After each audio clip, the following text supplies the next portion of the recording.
आज आपण येथे शेपूची भाजी बारीक चिरायची आणि तिला स्वच्छ धुवून घेण्याची पद्धत बघणार आहोत। त्यासाठी येथे मी एक जोडी शेपूची भाजी घेतलेली आहे। तिला एका धाग्याने बांधलेलं होतं। तो धागा येथे मी चाकूच्या साहाय्याने कट करून घेतलेला आहे। त्यानंतर येथे मी ही सर्व शेपूची भाजी स्क्रीनवर दाखवल्याप्रमाणे नीट पसरून घेतलेली आहे। जेव्हा आपण ही भाजी अशा प्रकारे पसरवून घेतो तेव्हा ती आपल्याला पटापटा निवडता येते। स्क्रीनवर दाखवल्याप्रमाणे येथे मी शेपूच्या भाजीचा एक देठ घेऊन त्याच्यात जेवढे पण पाने आहेत ते मी येथे बोटाच्या साहाय्याने तोडून घेतलेले आहे। तसेच त्यामध्ये वेगळ्या झाडाची पाने निघाली तर ते आपल्याला साईडला काढून टाकायचे आहे आणि पिवळसर पाने सुद्धा ह्याच्यात निघतात तर तेही आपल्याला बाजूला काढायचे आहेत। येथे याच पद्धतीने सर्व शेपूची भाजी निवडून घ्यायची आहे।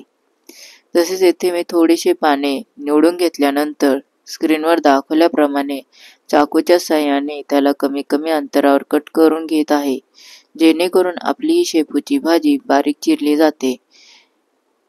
याच पद्धतीने येथे मी सर्व शेपूची भाजी बारीक चिरून घेतलेली आहे। बारीक चिरल्यानंतर तिला एका बाउलमध्ये काढून घेऊन त्यात पाणी घालून तिला 3 ते 4 पाण्याने स्वच्छ धुवून घेतलेली आहे। त्यानंतर तिच्यात परत पाणी घालून ती भाजी तशीच त्या पाण्यात भिजत ठेवलेली आहे। जेव्हा आपल्याला शेपूची भाजी बनवायची असते तेव्हाच आपल्याला ही भाजी अशी पाण्यात भिजत ठेवायची आहे।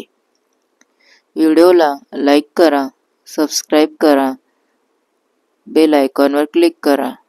Thank you.